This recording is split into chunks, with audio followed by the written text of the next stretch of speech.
Ada beberapa kasus, misalnya ada teman dia komplain melalui status di Facebooknya dia. Ya, itu juga bisa kan. Dan itu kemudian justru ditanggapi dengan positif oleh si penyedia jasanya, penyedia produknya dengan memfollow up dan seterusnya.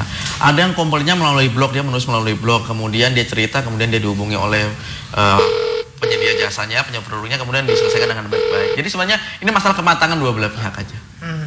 Nah, yang kasus Ibu Prita ini memang kasuistis. Kasusnya banget. Oke. Sekarang main mengambil aja, mengunduh, mendownload unduh kiri, saja. unduh kanan. Saya lagi karena sifatnya media baru, sifatnya digital, apapun bisa diduplikasi langsung ya. Nah, bagaimana minimalisirnya? Sekarang mencegahnya aja dulu. Yang paling gampang untuk mencegahnya aja dulu adalah dari setiap foto itu kita pasangin watermark. Watermark itu ada foto nih, kemudian kasih aja tulisan tipis, kecil transparan. Fotograf by atau www.apa gitu. Jadi punya gua mampuslo.com gitu ya. Yang ambil jelek. Yang ambil itu lebay, itu berarti lebay. Biarin itu emang lebay.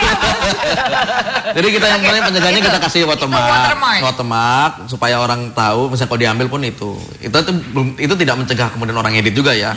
Kemudian di website kita pasang bahwa ini foto adalah memiliki hak cipta, hak atas kata yang dilindungi undang-undang dan seterusnya. Itu pencegahannya. Kalau sampai pun terjadi, kita bisa harusnya kirim email. Ke yang bersangkutan. Bersangkutan bahwa ini punyanya saya, ini buktinya adalah ini dan segala macam. Kalau misalnya kemudian dia mengambil kepentingan bisnis, ada kepentingan ekonomis dari sana, misalnya diambil nih gambarnya terus dia jualan, jadi laku karena foto kita. Nah, kita bisa melakukan banyak upaya, bisa sampai ujung-ujungnya adalah menempuh jalur hukum. Bisa. Dengan bukti-bukti yang ada. Dengan bukti-bukti yang walaupun ada. hanya di dunia maya. Iya, walaupun hanya dunia maya. Kan itu makanya fungsinya undang-undang ITE adalah melindungi si itu tadi sebenarnya. Cuma di abuse, disalahgunakan. Iya, ada indikasi disalahgunakan. Ada indikasi. Ada indikasi. Ih, masih indikasi. Aman ya? Ngomongnya aman ya? Aman. Kalau kita mah nggak pernah aman. Kita lebay, biarin aja. Oke, jadi ini juga untuk kayak yang di tag foto kiri kanan fotonya itulah tag kiri itu juga sebenarnya bisa dilindungi ya Mas? Bisa.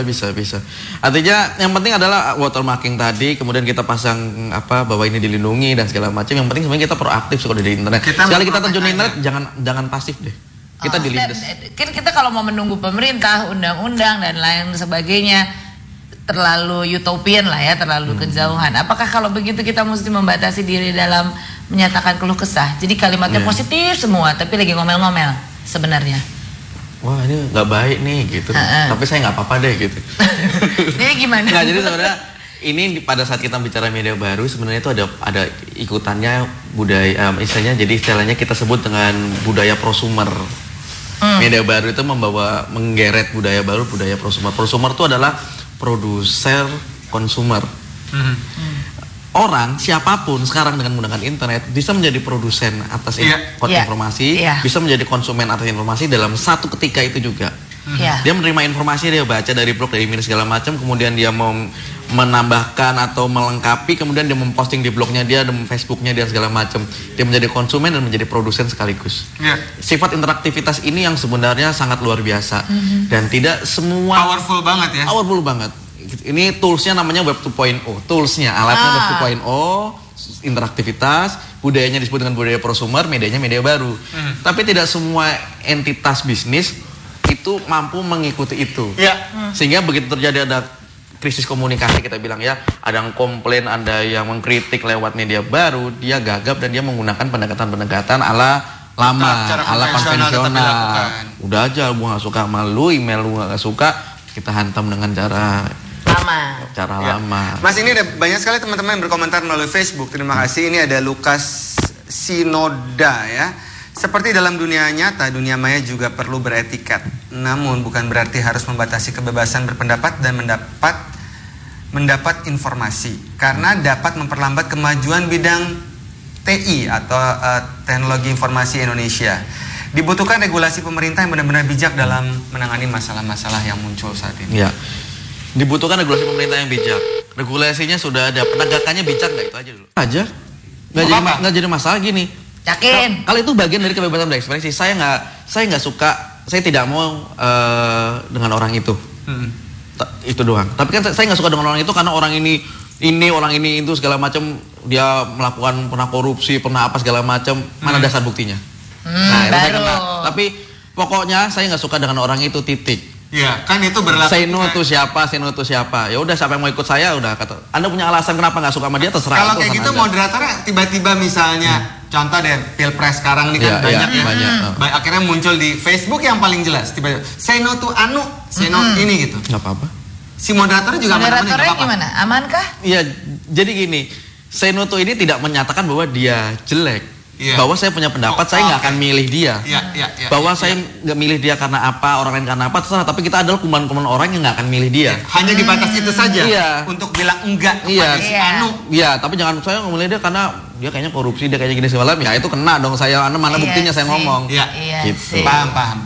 Ini mungkin juga karena negara kita terlalu ramah tamah dari dulu Iya, kali ya. iya. Jadi kalau ada orang sedikit berpendapat, Beda pendapat, orang ngomong benar. bereaksi keras, gak biasa Betul. karena terlalu ramah. Betul. Ramah Iya. tamah sampai akhirnya jadi icang, ikut campur. Nah, Ya, sebenarnya netiquette itu cuma mengatur norma aja sih. Sebenarnya yang berlaku di kita itu sama aja yang berlaku dengan yang Sama. di internet Sama, gitu cuman kan ya. sebagian dari kita masih gagap. Iya.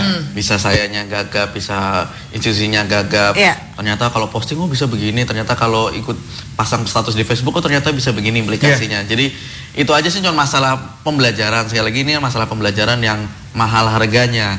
Tapi sekarang semua orang jadi melek iya bahwa sih. internet ini adalah dunia tanpa batas yang bukan berarti tidak ada batasan soal etika berkomunikasi. Apa yang bisa menjadi pegangan kita, Mas, untuk netiquette ini? Karena kan ini selalu real ya. Abis Ya. ini kan saya akan email, akan chatting, akan berinteraksi. Ya lagi dengan kata internet. kuncinya adalah think before you posting.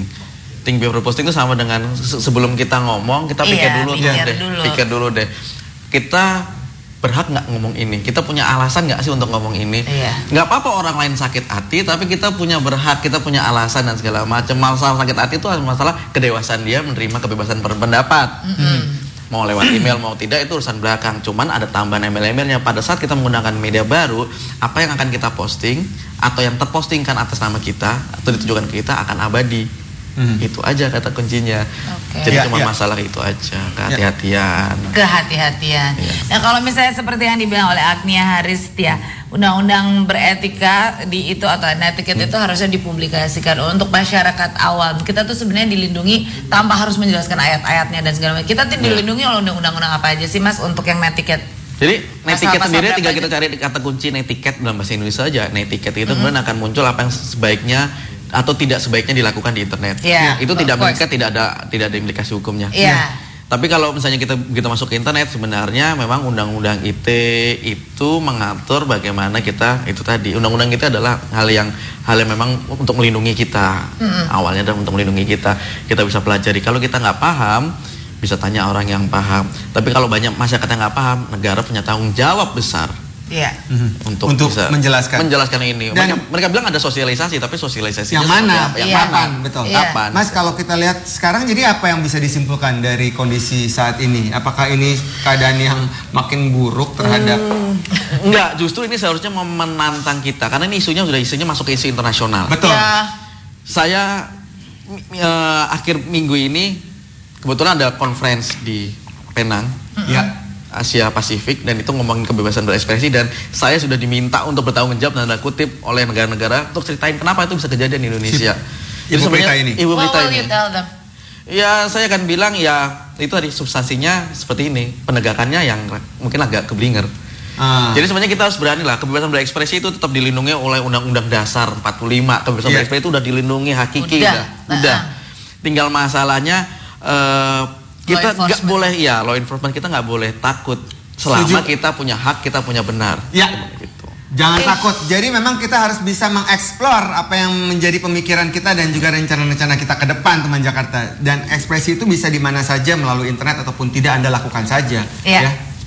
Mudah-mudahan kita akan mendapatkan coverage yang baik ya Mas ya nanti pada saat konferensi itu sendiri. Oh, Jadi iya. dunia luar bisa mengetahui what is happening di Indonesia, dan kalau kebebasan berbicara dan berhak berpendapat juga kita punya. Ya, soalnya kan lucu ya, isinya akhirnya pemberitaan di luar negeri tentang Indonesia yang jelek-jelek terus gitu. Ya. Thank you Mas Uni ya, thank you banget. Thank Teman you Jakarta, banget, terima Mas. kita besok akan kasih. ngobrolin Thank you ya. ya.